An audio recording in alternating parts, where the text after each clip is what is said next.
Hello friends, चलो આગળ આપણે એકાઉન્ટ્સમાં નેક્સ્ટ એક્ઝામ્પલ જોઈએ. એક્ઝામ્પલ છે આપણી પાસે Sonal, Rupal and Payal were the carrying a business in the partnership for sharing profit and the losses in the ratio of 4:3:1. On 31st December 2021, they decided to sell their business to Kirti Limited when their position was as follows. Capital આપી છે આપણને liability sides પર Sonal Rupal Payal 40,000, 21,000, 19,000. Creditors depreciation fund એ આપણે liability ટ્રાન્સફરમાં transfer કરીશું. Reserve fund જે આપણને આપ્યું છે પાર્ટનર્સ વચ્ચે ડિવાઈડ કરી દઈશું. અસેટ સાઇડ પર આપ્યું છે buildings, furniture, investment, ડેટર્સ, bills receivable, stock અને કેશ. નીચે લખ્યું છે કે Kirti Limited took over the entire business and the purchase price was payable in the fully paid 8,000 shares of 10 each issued at 12 each, debenture of rupees 20,000 and 6,000 cash. The expenses of realization amounted rupees 2,000. There is a no agreement between the partners as regard the proportion in which the shares and debentures were divided among them. કેવી રીતે વેચશે કોઈ નક્કી નથી થયું એટલે આપણે final claim રેશિયોમાં divide કરીશું. You are required to close the books of the firm, distributing the shares and debentures in the proportion you deem fit. તમને જે યોગ્ય લાગે એ પ્રમાણે આપણે શેર્સ વેચવાના છે. તો અહીંયા આગળ તમે એક્ઝામ્પલમાં જોયું તો પરચેસ કન્સિડરેશન સૌથી પહેલા આપણે ગણવું પડે. તો પરચેસ કન્સિડરેશન કાઉન્ટ કરવા માટે આપણી પાસે જે મેથડ્સ છે એમાં નેટ પેમેન્ટ મેથડ અહીંયા આગળ ઉપયોગ થશે. તમે જોઈ શકો છો કે જે પેમેન્ટ મેથડ જે આપણને અહીંયા આગળ કરી છે એમાં 8,000 શેર્સ પણ આપી દીધા છે, ડિબેન્ચર પણ આપેલા છે અને કેશ પણ આપ્યું છે. તો આપણે પરચેસ કન્સિડરેશનની કેલ્ક્યુલેશન કરીશું બાય નેટ પેમેન્ટ મેથડ. તો બાય નેટ પેમેન્ટ મેથડ તો નેટ પેમેન્ટ મેથડથી આપણે કેવી રીતે ચૂકવણી કરીશું છે તો આપણને કહી દીધું છે કે 8,000 શેર્સ છે બરાબર છે at the rate of 12. At the rate આપણને આપેલું છે એટ ધ રેટ ઓફ 12 કારણ કે 12 રૂપિયાનો ભાવ છે રાઈટ. તો આપણને એની કિંમત થશે 12 × 96 એટલે 96,000. સાથે સાથે આપણને બીજું આપેલું છે કે ડિબેન્ચર 20,000 ના છે.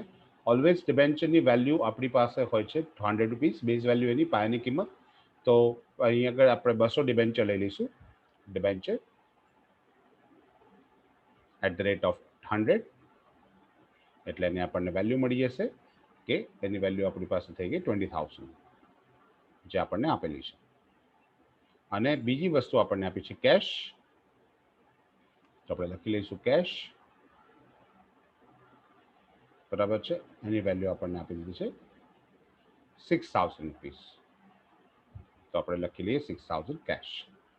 તો ત્રણે ત્રણ એમાઉન્ટ આપણી પાસે થઈ ગઈ બરાબર છે. નેટ પેમેન્ટ મેથડની અંદર ત્રણ વસ્તુ આપણને આપેલી છે.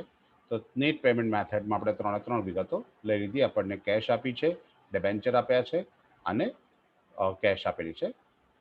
શેર્સ, ડિબેન્ચર અને કેશ તમે આ બધાનું ટોટલ કરી શકો છો.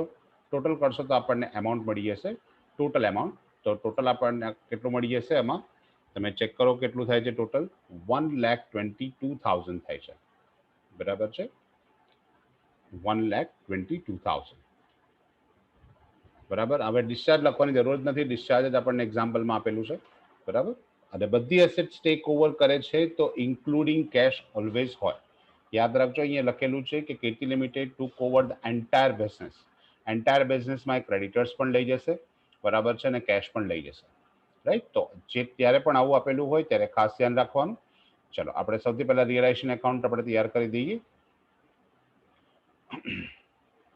તો રિયલાઇઝેશન એકાઉન્ટની અંદર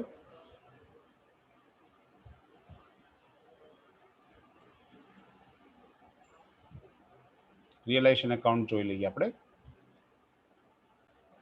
સૌથી પહેલા આપણે અસેટ્સ ટ્રાન્સફર અને લાયબિલિટી ટ્રાન્સફર લખી લઈએ. તો લાયબિલિટી ટ્રાન્સફરની અંદર આપણે લખી નાખીએ બાય લાયબિલિટી ટ્રાન્સફર.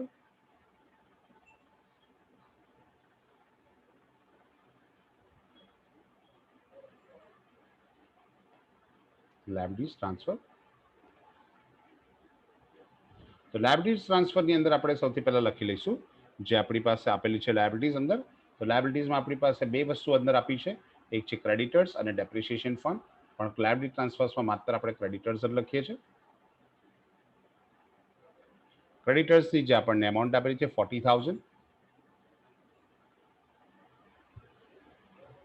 એટલે આપણે બાય લાયબિલિટી ટ્રાન્સફરમાં આ બહાર એમાઉન્ટ કરી દઈશું 40,000. બરાબર છે. રિઝર્વ ફંડ જે છે આપણે અલગથી લખવાનું રહે છે. તો બાય રિઝર્વ ફંડની સોરી રિઝર્વ ફંડ તો પાર્ટનર્સમાં ડિસ્ટ્રીબ્યુટ થઈ જશે. ડેપ્રિસિએશન ફંડ આપણને આપેલું છે, તો બાય ડેપ્રિસિએશન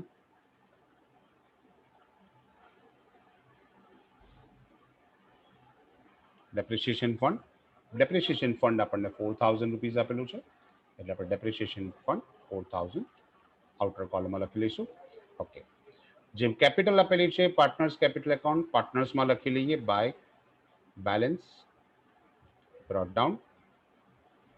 બરાબર છે. આપણને ત્રણ પાર્ટનર્સની કેપિટલ આપી છે, સોનલ, રૂપલ અને પાયલની. તો અંદર આપેલી છે 40, 21 અને 19.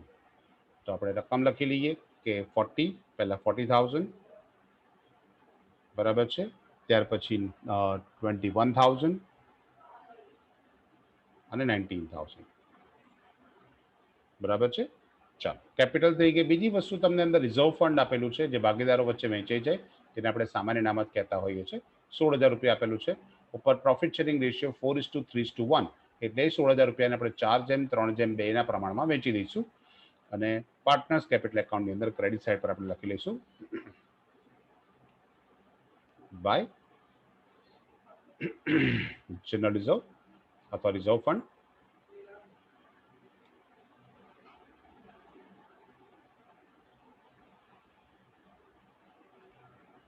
રિઝર્વ ફંડ આપણી પાસે જો વેચી દઈએ તો 8,000 આવશે. સોરી,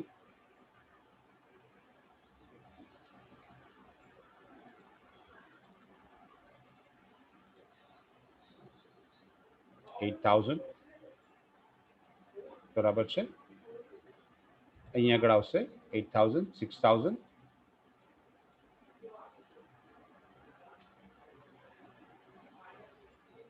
અને આપણી પાસે જે નેક્સ્ટ એમાઉન્ટ આવશે એ આવશે 2,000. આપણે ડિસ્ટ્રીબ્યુટ કરી દીધું. 8 ને 6 14 અને 14 ને 2 16,000 રૂપિયા આપણી પાસે જે હતા એ આપણે ડિસ્ટ્રીબ્યુટ કરી દીધું 16,000 રૂપીઝ 4:3:1માં. ચાલો, એટલે લાયબિલિટી સાઇડ આખી કમ્પ્લીટ થઈ ગઈ. અસેટ સાઇડ પણ કમ્પ્લીટ થઈ ગઈ. કેશ એકાઉન્ટ પણ આપણે લખવાનું નથી કેશની અંદર, કારણ કે અહીંયા અસેટ્સ ટ્રાન્સફરમાં થઈ જશે. તો આપણે અસેટ્સ ટ્રાન્સફર કરવાનું બાકી છે, આપણે અસેટ્સ ટ્રાન્સફર કરી દઈએ. તો અહીંયા આગળ લખી નાખીશું two assets transfer.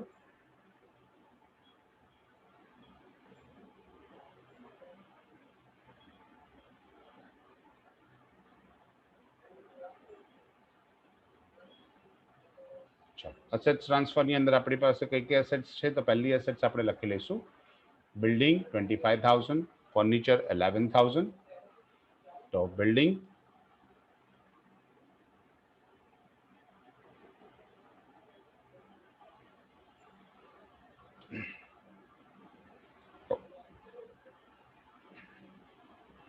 Building 25,000, sorry,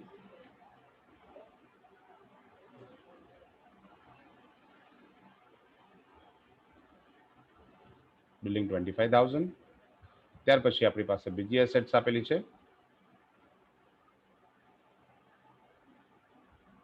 building, પછી આપ્યું છે ફર્નિચર 11,000. આપણે લખી લઈએ ફર્નિચર.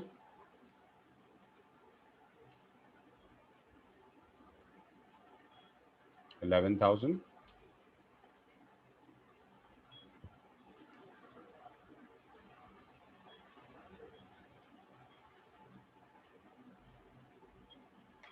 ત્યાર પછી આપેલું છે આપણને ઇન્વેસ્ટમેન્ટ્સ 28, ડેટર્સ 25. એટલે આપણે લખી લઈએ ઇન્વેસ્ટમેન્ટ્સ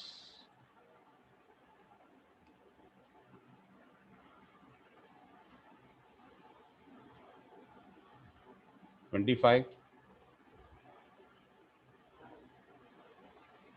બરાબર છે.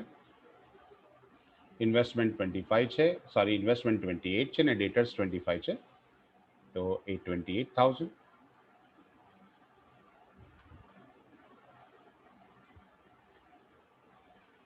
બરાબર છે. ત્યાર પછી આપણે લખી નાખીશું ડેટર્સ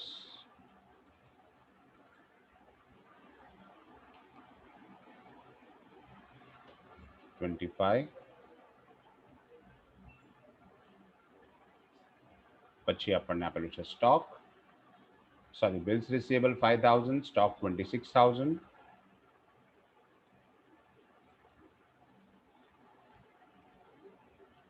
બિલ્સ આપણને આપેલા છે 5,000 ના,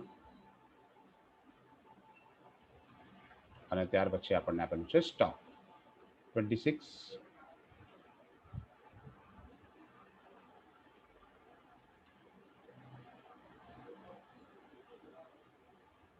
અને કેશ આપ્યું છે એ આપણને 20,000 આપ્યું છે.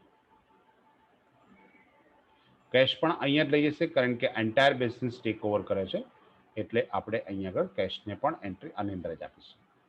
આ રીતે આપણે આખું એકાઉન્ટ શેર કરવાનું છે. બાકીની વિગતો પણ આપણે લખવાની જરૂર પડશે, એટલે આપણે એકાઉન્ટની સાઇઝ થોડીક મોટી કરી દઈએ છીએ.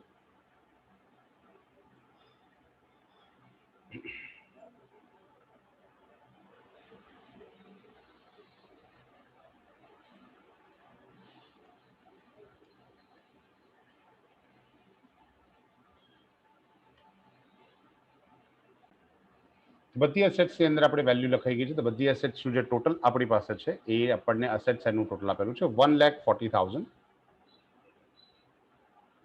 તો 1,40,000 આપણે એસેટ્સ ટ્રાન્સફર લખી નાખ્યું. બાકી આખી એસેટ્સ એટલે કે ટોટલ કેશ સાથે આપણે પૂરેપૂરી રકમ લખી નાખીશું. હવે આપણને આપી છે પરચેસ કન્સિડરેશન, તો પરચેસ કન્સિડરેશન આપણી પાસે 1,22,000 થાય છે. તો એ પરચેસ કન્સિડરેશન આપણે એન્ટ્રી આપી દઈએ. તો રિયલાઇઝેશન એકાઉન્ટની અંદર ક્રેડિટ સાઇડ પર આપણે એન્ટ્રી આપી દઈશું બાય પરચેસિંગ કંપનીનું નામ છે કીર્તિ લિમિટેડ એકાઉન્ટ, બરાબર છે. અને એની એમાઉન્ટ આપણી પાસે 1,22,000 છે, એટલે 1,22,000, બરાબર છે. અને સેકન્ડ ઇફેક્ટ આપણે કીર્તિ લિમિટેડમાં આપણે આપી દઈશું. કીર્તિ લિમિટેડનું આપણે એકાઉન્ટ આપેલું છે, તેની અંદર ડેબિટ સાઇડ પર લખી નાખીશું ટુ રિયલાઇઝેશન એકાઉન્ટ,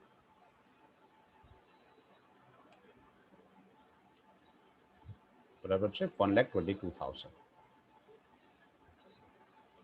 એની સામે જે રીતે ડિસ્ચાર્જ થયું છે એ રીતે આપણે ડિસ્ચાર્જ પણ સામે લખી નાખીશું બાય આપણને કેટલા શેર્સ આપેલા છે 8,000 શેર્સ આપેલા છે, તો 8,000 shares at the rate of 12, બરાબર છે. એટલે આપણને એમાઉન્ટ મળી ગઈ 96,000, બરાબર છે. નેક્સ્ટ આપણી પાસે લખી લઈશું કે બાય આપણને આપેલા છે ડિબેન્ચર, એટલે 200 debenture at the rate of 100,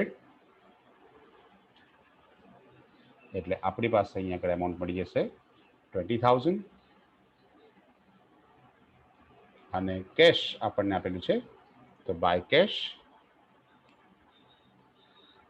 બરાબર છે. અને એની એમાઉન્ટ આપણને આપેલી છે એક્ઝામ્પલમાં 6,000 રૂપીઝ આપણે જે ગણતરી કરી હતી. તો એ પ્રમાણે આપણી પાસે તો કીર્તિ લિમિટેડનું જે એકાઉન્ટ છે એનું ટોટલ તો આપણને અહીંયા જ મળી ગયું 1,22,000, બરાબર છે. ચાલો હવે આની સેકન્ડ ઇફેક્ટ આપી દઈએ. ઇક્વિટી શેર અને ડિબેન્ચર આપણે કયા પ્રાઇસમાં વેચવાના છે એ લખી નથી લખેલું, બરાબર છે. આપણને નથી લખેલું કયા પ્રમાણમાં વેચવાના છે, એટલે જ્યારે આપણને કીધું હશે એ પ્રમાણમાં આપણે વેચી દઈશું. એ ફાઇનલ ક્લેમ રેશિયોમાં છે. પણ કેશની એન્ટ્રી આપણે કેશ એકાઉન્ટમાં આપી દઈએ, એટલે કેશ એકાઉન્ટની અંદર ડેબિટ સાઇડ પર આપણે એન્ટ્રી આપી દઈશું બાય કીર્તિ લિમિટેડ એકાઉન્ટ. આપણને જે એમાઉન્ટ એની આગળ મળી 6,000 રૂપીઝ, તો 6,000 ઇફેક્ટ આપી દીધી. શેર્સ પાર્ટનર્સ વચ્ચે ડિવાઈડ કરવાના છે, પણ આપણે અહીંયા લખી તો લખી નાખીએ છીએ બાય ઇક્વિટી શેર, સોરી,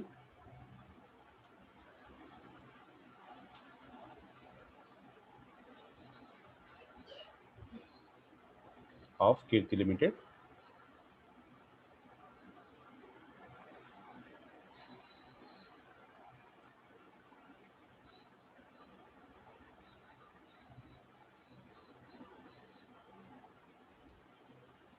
બરાબર છે. ઇક્વિટી શેર્સ પણ છે ને આપણી પાસે ડિબેન્ચર છે, તો બાય ડિબેન્ચર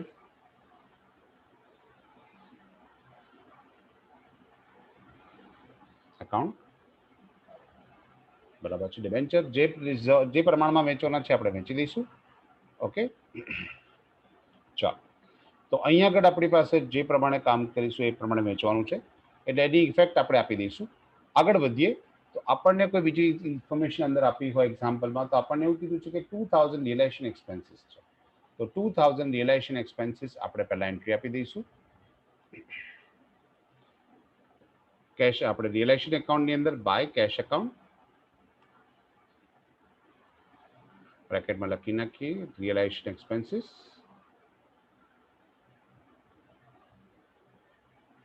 રિયલાઇઝેશન એક્સપેન્સીસ છે અને એની અમાઉન્ટ આપણી પાસે 2000 રૂપીઝ આપી છે. તો 2000 રૂપીઝ આપણે કેશમાં પે કરી દેવાના છે. એ નવી કંપની નહીં પે કરે. કેશ એકાઉન્ટની અંદર સેકન્ડ ઇફેક્ટ આપી દઈશું બાય રિયલાઇઝેશન એકાઉન્ટ.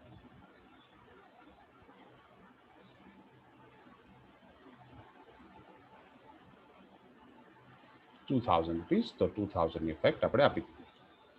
આટલી ઇન્ફોર્મેશન થયા પછી હવે આપણી પાસે બીજું કંઈ રહેતું નથી. તો રિયલાઇઝેશન પ્રોફિટ આપણે અહીં લખી દીધું છે. બાકી જે રિયલાઇઝેશનનો પ્રોફિટ છે આપણે પ્રોફિટ લોસ કાઉન્ટ કરી લઈએ. તો અહીંયા આગળ રિયલાઇઝેશન એકાઉન્ટની અંદર ટોટલ આપીશું તો આપણી પાસે જે ટોટલ આવશે એ ટોટલમાં ક્રેડિટ સાઇડનું ટોટલ વધારે થાય છે. 1,22,000 પ્લસ 44 એટલે 1,66,000 ટોટલ થાય છે. અને એટલું ટોટલ આપણે ડેબિટ સાઇડ પર પણ લખવાનું છે 1,66,000.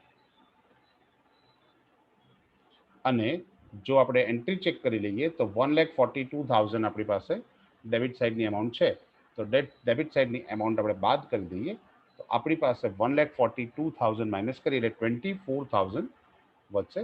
1,66,000માંથી આપણે 1,42,000 લેસ કરી દઈશું એટલે આપણી પાસે વધશે 24,000. જે લખી નાખીશું બાય પાર્ટનર્સ કેપિટલ એકાઉન્ટ.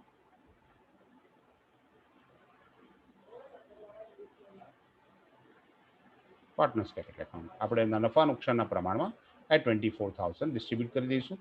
તો જોઈ લઈએ આપણી પાસે રિયલાઇઝેશન એકાઉન્ટની અંદર લખી નાખીશું પાર્ટનર્સ કેપિટલ એકાઉન્ટમાં રિયલાઇઝેશન એકાઉન્ટ બરાબર છે. આપણી પાસે જે ટોટલ 24,000 પ્રોફિટ આવ્યો એ આપણે એના પ્રોફિટ શેરિંગ રેશિયોમાં આપણે ડિવાઈડ કરી દઈશું. પ્રોફિટ શેરિંગ રેશિયો આપણને એક્ઝામ્પલમાં 4:3:1 આપેલું છે. એટલે 4:3:1માં જો આપણે ડિવાઈડ કરીશું તો આપણી પાસે જે એમાઉન્ટ આવશે એ એમાઉન્ટ આવશે 12,000 બરાબર છે. સેકન્ડ એમાઉન્ટ આપણી પાસે આવશે 9,000 અને જે આપણી પાસે આવશે 3,000. પ્રોફિટ ડિસ્ટ્રીબ્યુટ થઈ જાય એટલે આપણે ફાઇનલ ક્લેમ રેશિયો ડિવાઈડ કરવાનો છે. તો ફાઇનલ ક્લેમ રેશિયો કરવા માટે આપણી પાસે ડેબિટ સાઇડમાં તો કોઈ આઈટમ આપેલી નથી. તો ક્રેડિટ સાઇડના જે ટોટલ્સ છે એ આપણે ટોટલ્સ જ લઈ લઈશું અને એ ટોટલ જ આપણે કન્સિડર કરીશું. તો એના આધાર પર આપણે વર્કિંગમાં જતા રહીએ. Working note number 1 final claim કે કેલ્ક્યુલેશન. તો સૌથી પહેલા આપણે ફાઇનલ ક્લેમ રેશિયો ફાઇન્ડ કરી દઈએ બરાબર છે. તો ફાઇનલ ક્લેમ રેશિયોમાં પર્ટિક્યુલર્સ બરાબર છે. એમાં 3 પાર્ટનર આપણી પાસે છે સોનલ, રૂપલ અને પાયલ. ઓકે, તો આપણી પાસે 3 પાર્ટનર છે અને 3 પાર્ટનરના નામ આપણને આપી દીધા છે સોનલ, રૂપલ, પાયલ. તો સૌથી પહેલા આપણે ફાઇનલ ક્લેમ એમાઉન્ટ ડિસાઇડ કરી લઈએ.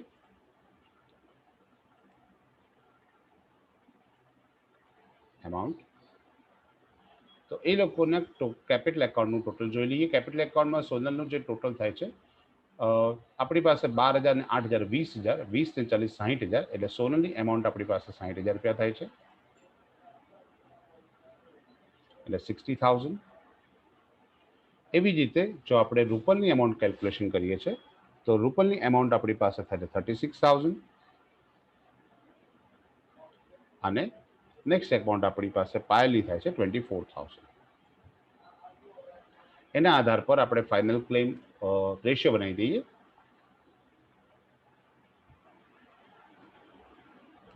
તો ફાઇનલ ક્લેમ રેશિયોમાં આપણી પાસે બધાને આપણે 12,000 વડે ડિવાઈડ કરી શકીએ છીએ એટલે 12 5 60 3 0 બધામાંથી કાઢી નાખીએ એટલે 60, 36 અને 24 રહેશે.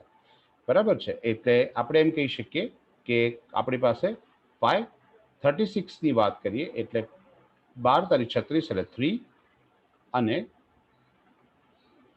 12 દુ 24 એટલે કે 2. એટલે કે એમ કહી શકાય કે 5:3:2 આપણી પાસે રેશિયો બની જશે. બરાબર, આપણી પાસે જે રેશિયો બનશે એ 5:3:2 બનશે.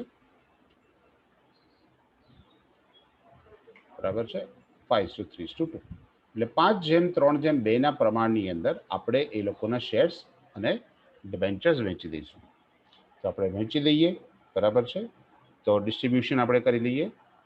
તો ડિસ્ટ્રીબ્યુશન ઓફ શેર, તો શેરની ડિસ્ટ્રીબ્યુશન કરીશું તો આપણી પાસે ખબર છે, આપણી પાસે 8000 શેર્સ છે.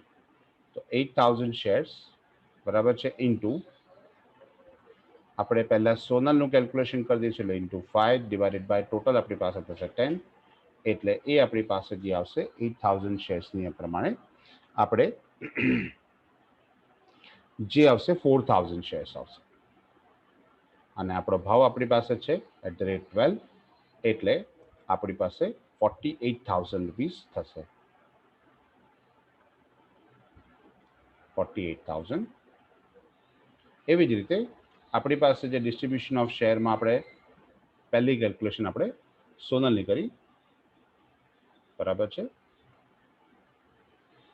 એવી જ રીતે આપણે રૂપલની કેલ્ક્યુલેશન કરી લઈએ.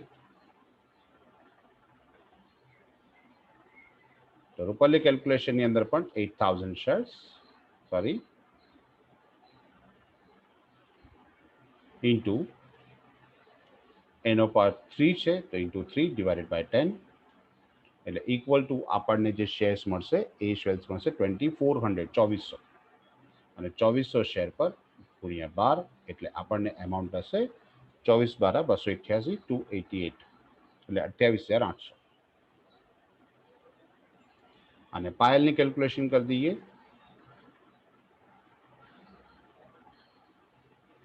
તો એની એમાઉન્ટ આપણી પાસે મળશે 8000 શેર્સ ઇન્ટુ 2 એનો પાર્ટ 2 છે 2/10 તો એની પાસે આપણને મળશે 1600 શેર્સ અને @12 આપણે કેલ્ક્યુલેશન કરીએ એટલે આપણી એમાઉન્ટ થશે 19,200. 19,200 આપણી પાસે થઈ ગયા ડિસ્ટ્રીબ્યુશન ઓફ શેર્સ. હવે એની સાથે જો ડિસ્ટ્રીબ્યુશન ઓફ શેરની સાથે આપણે ડિસ્ટ્રીબ્યુશન ઓફ ડિબેન્ચર પણ કરી દઈએ. તેના ડિબેન્ચર માટેની કેલ્ક્યુલેશન કરીએ. તો ડિબેન્ચરની કેલ્ક્યુલેશનમાં આપણી પાસે કેલ્ક્યુલેશન કરીએ સોનલ માટે છે. તો આપણી પાસે જેટલા 200 ડિબેન્ચર હતા, રાઈટ, તો 200 debenture into same calculation into 5 divided by 10 equal to આપણી પાસે મળશે 200 ડિબેન્ચરને આપણે ડિવાઈડ કરી લઈએ છીએ એટલે આપણી પાસે 100 ડિબેન્ચર આવશે અને @100 રૂપીસની પ્રાઇસ છે આપણી પાસે. બરાબર છે, આપણે કેલ્ક્યુલેશન કરી દઈએ.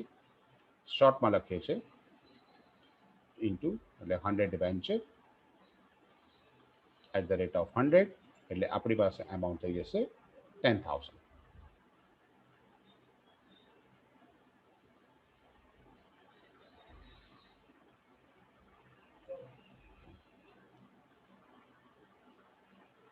એવી જ રીતે આપણે સેકન્ડ કેલ્ક્યુલેશન કરી લઈએ. 200 ડિબેન્ચર ઇન્ટુ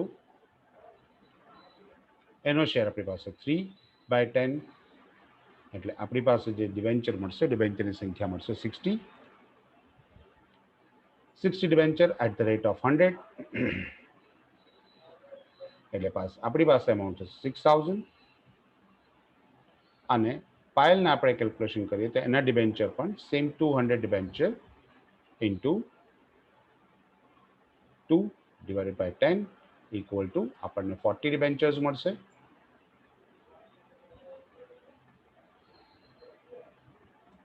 40 ડિબેન્ચર્સ અને 40 ડિબેન્ચર્સની પ્રાઇસ આપણી પાસે છે 100 રૂપીસ એટલે આપણને એમાઉન્ટ પડશે 4,000 રૂપીસ. તો આપણી પાસે એમાઉન્ટ તૈયાર થઈ ગઈ ડિસ્ટ્રીબ્યુશન ઓફ શેર અને ડિસ્ટ્રીબ્યુશન ઓફ ડિબેન્ચર. બરાબર છે, તો એ આપણે બંને કેલ્ક્યુલેશન લખી હતી.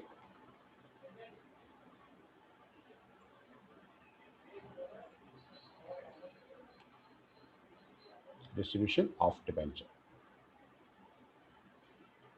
બરાબર છે. ચાલો, તો બંનેની એમાઉન્ટ આપણે લખી લઈએ.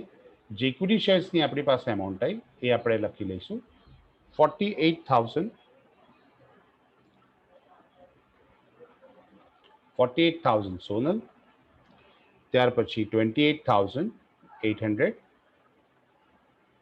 રૂપલ અને પાયલ માટે આપણી પાસે છે 19,200. સેમ વે આપણી પાસે ડિબેન્ચરના જે ડિસ્ટ્રીબ્યુશન કર્યું એ ડિબેન્ચરનું ડિસ્ટ્રીબ્યુશન આપણી પાસે થાય છે 10,000. બરાબર છે. જ્યારે રૂપલની કેલ્ક્યુલેશન કરીએ તો 6,000 અને પાયલની કેલ્ક્યુલેશન કરીએ તો આપણી પાસે આવશે 4,000. હવે આપણે એકાઉન્ટ ક્લોઝ કરી દઈએ પાર્ટનર્સ કેપિટલ એકાઉન્ટ. તો ક્રેડિટ સાઇડનું ટોટલ આપણી પાસે છે 60,000. રૂપલની કેલ્ક્યુલેશન કરીશું તો આપણી પાસે ટોટલ થાય 36,000. ફાઇનલ ક્લેમ રેશિયોમાં આપણે કેલ્ક્યુલેશન કરેલી હતી અને એ જ ટોટલ આપણી પાસે આમાં મળે છે 24,000. સેમ ટોટલ આપણે ડેબિટ સાઇડ પર પણ લખી દઈએ 60,000, 36,000 અને 24,000. ડિફરન્સ કાઢી લઈએ તો આપણી પાસે જે ડિફરન્સ એમાઉન્ટ વધશે એ ડિફરન્સ એમાઉન્ટ વધે છે 60,000માંથી 58,000 લેસ કરી દઈએ એટલે 2,000 આપણને મળશે. જ્યારે 28,000 પ્લસ 6,000 એટલે 34,800 માઇનસ કરી દઈએ એટલે આપણી પાસે 1,200 એમાઉન્ટ મળશે આપણને. જ્યારે પાયલના એકાઉન્ટની અંદર આપણી પાસે જે એમાઉન્ટ મળશે એ 800 રૂપીસ મળશે અને એ આપણે સામે લખી લઈએ છીએ બાય કેશ.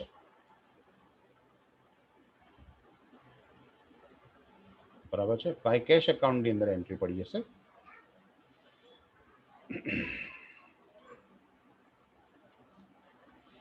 2,000, 1,200, 800. તો આપણે એ એન્ટ્રી કેશ એકાઉન્ટમાં આપી દઈએ બાય. પહેલા આપણી પાસે આપેલું છે સોનલ, તો Sonal's capital account.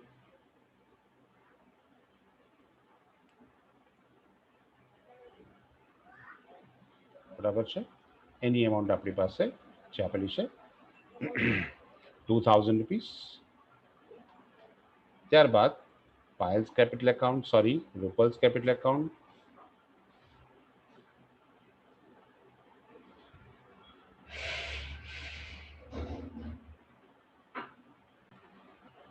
Rupal's capital એકાઉન્ટની અંદર આપણી પાસે એમાઉન્ટ છે 1,200.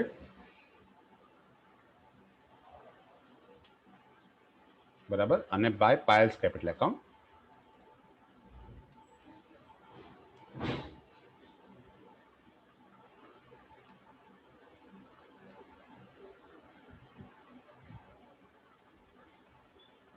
તો પાયલ્સ કેપિટલ એકાઉન્ટની એમાઉન્ટ આપણી પાસે 800 રૂપીસ છે. તો આપણે ટોટલ જોઈએ તો બંને સાઈડનું કેશનું ટોટલ આપણને મળી જશે 6,000 રૂપીસ. એ 6,000 થી આપણું કેશ એકાઉન્ટ ટેલી થઈ જશે. તો આ રીતે આપણે આમાં કેલ્ક્યુલેશન કરવાની છે. આમાં મેજર કેલ્ક્યુલેશન આપણી પાસે જે ફાઇનલ ક્લેમ રેશિયોના આધાર પર ડિસ્ટ્રીબ્યુશન ઓફ શેર અને ડિસ્ટ્રીબ્યુશન ઓફ ડિબેન્ચર આપણી પાસે જ હતું એ વસ્તુનું ખાસ ધ્યાન રાખવાનું છે આની અંદર. બરાબર છે. તો એ બાબતને ખાસ ધ્યાનમાં રાખીને એક્ઝામ્પલ એક વખત પ્રોપર રિવાઇઝ કરી લેજો. બીજી ચર્ચા આપણે નેક્સ્ટ લેક્ચરમાં કરીશું. બાય.